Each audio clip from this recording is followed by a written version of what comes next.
kay tatay. No? Sorry, hindi po kasi ako masyadong marunong pang maghiligay nun. I'm actually Cebuano. So, ang aking pamilya sa misa natin ay English or Tagalog. Sige po. So, tayo po ay masaya dahil tayo natitipon bilang isang pamilya, isang ilang komunidad para mag-celebrate, no? Yung birthday ni tatay, 90 years old. No, biro mo yan, no? A lot of blessings already. No, the gift of life that God has given to tatay. And we are also all our witnesses, no, to the love of God that tatay experienced and the love of God that he was also able to share to all of you, no? Pagmamahal ng Diyos. No, yun naman talaga ang ano lang sa ating buhay, no, na panghawakan lang natin talaga sa ating buhay, yung pagmamahal ng Diyos. Kahit anong mangyari, ay hindi mawawala yung pagmamahal ng Diyos sa atin. Kahit anong mangyari pa, balik-balik ka rin pa man ang mundo, ang pagmamahal ng Diyos ay hindi mawawala para sa atin. Sa ating ebanghelyo ngayon, parang pinapakita ni Jesus na lahat naman tayo, mga tao, we experience suffering. No? We experience suffering. No? Paghihirap, kapartiyan ng buhay, it's a reality that we all experience. Suffering, and we experience moments of pain, whether emotional or physical. Like ngayon, nasakit ng gout ko, kaya nahirapan ako magtayo. No? Or so much so in terms of spiritual. No? And so we experience these pains. And there are times when we feel that we are abandoned, we are lost, and we feel that we are trapped in our own circumstances in life.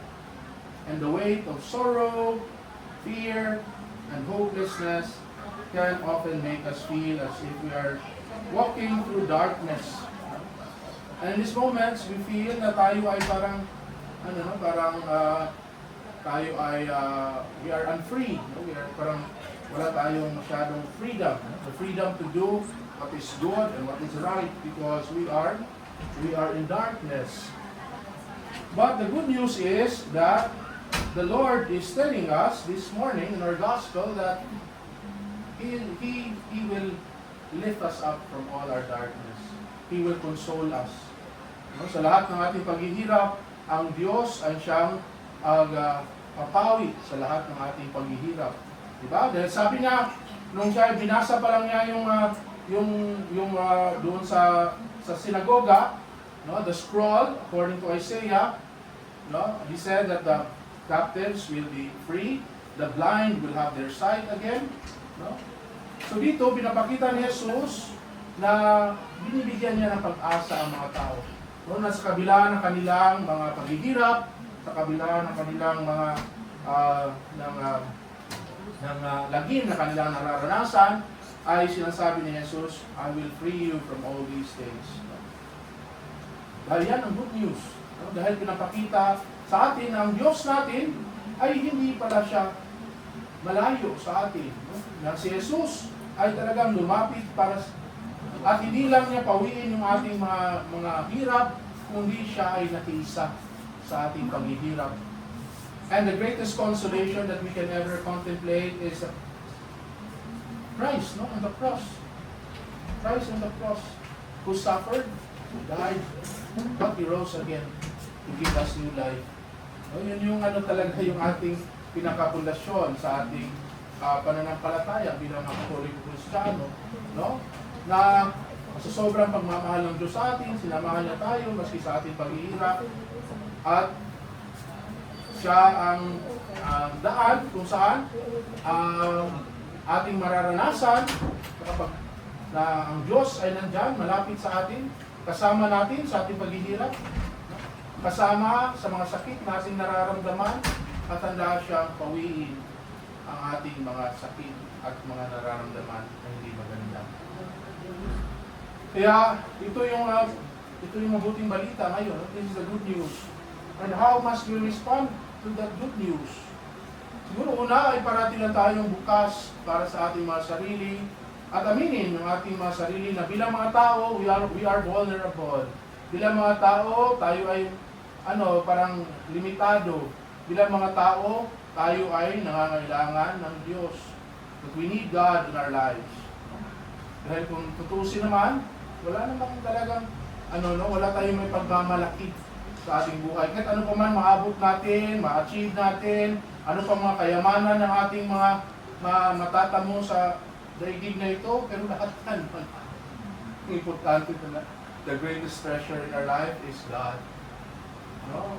Kaya patuloy tayo maging bukas sa Panginoon. Buksan ang ating mga puso at isipan para na sa ganoon ay talagang maging sentro ang Panginoon sa ating mga buhay. At pangalawa, patuloy siguro tayo magtiwala, magpaubaya sa ating Panginoon. Marahil may mga pagkakataon na tayo ngayon nalulumbay, tayo nagkakasakit, tayo ay nahihirapan, pero tayo patuloy tayo magtiwala. Hindi ibig sabihin na, Lord, ikaw nang but we do our best na gagawin din natin parang paano magagawa natin, but we leave everything to God. Everything. We surrender to God everything. Marahil mayroon tayong mga pinagdarasal. Kung minsan, hindi kaagad-agad naman natin na natatanggap ang tugon sa ating mga dasal. Pero patuloy pa rin tayo nagdarasal. Dahil tayo nagtitiwala na ang Diyos ay mayroon siyang plano para sa atin. Mayroong hindi man siguro sa ayon sa kagustuhan natin, pero mamamangha na lang tayo minsan na mayroon pa ng ibang paraan ng Diyos para sa ating buhay. Amen? Siguro naranasan din natin yan sa ating mga buhay.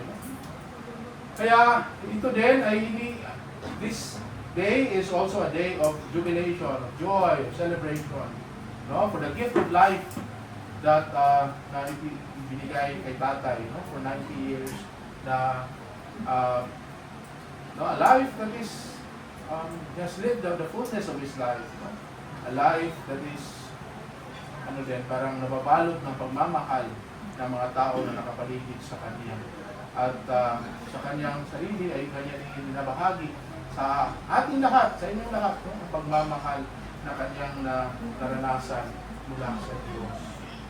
Kaya ito ay pagkakataon na tayo ay magsaya at magpasalamat. Huwag kalimutang magpasalamat talaga sa Panginoon. Hindi lang sa mga malalaking bagay, but even in the ordinariness of life. Yung mga maliliit na mga bagay, dahil yan ay mga biyaya ng Diyos. Minsan nga, maski yung ating paghihirap, yung ating mga sakit na nararanasan, minsan natin may parang feel desolated, but sometimes if we go deeper into that and reflect, makikita natin, may biyaya din pala doon ng Diyos. Dahil ang Diyos ay mapagpala. Kaya ito ay ating pasalamat sa Panginoon. At tandaan natin na ano yung higit na biyaya na pinagkaloob sa atin ng Panginoon? Ang kanyang anak. Very good. Minsan kasi sabi ng iba, ano yung pinakahigit na biyaya na natanggap natin sa Panginoon? Buhay, Father. Tama si nanay, no? Ang pinakamalaking biyaya na natanggap natin sa Diyos ay ang Diyos mismo. Siya mismo ang nagbigay ng kanyang sarili sa atin. Diba? Nananahan sa ating mga sarili. Kaya sana maging malay tayo parati, no? Na ang Diyos ay kasama natin sa hirap at ginhawa. Nandiyan ang Diyos at patuloy natin siyang patuloyin sa ating mga puso at isipan at patuloy tayo magtiwala sa Kanya. Kaya ngayon mga kapatid, let us all stand and profess our faith. I believe in one Lord Jesus Christ, the only begotten Son of God, born of the Father before all ages, God from God, light from light, true God from true God, begotten not made, consubstantial with the Father.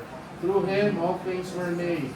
For us men and for our salvation, He came down from heaven, and by the Holy Spirit was incarnate with the Virgin Mary and became man. For our sake He was crucified under Pontius Pilate. He suffered death and was buried, and rose again on the third day in accordance with the Scriptures. He ascended into heaven, and is seated at the right hand of the Father.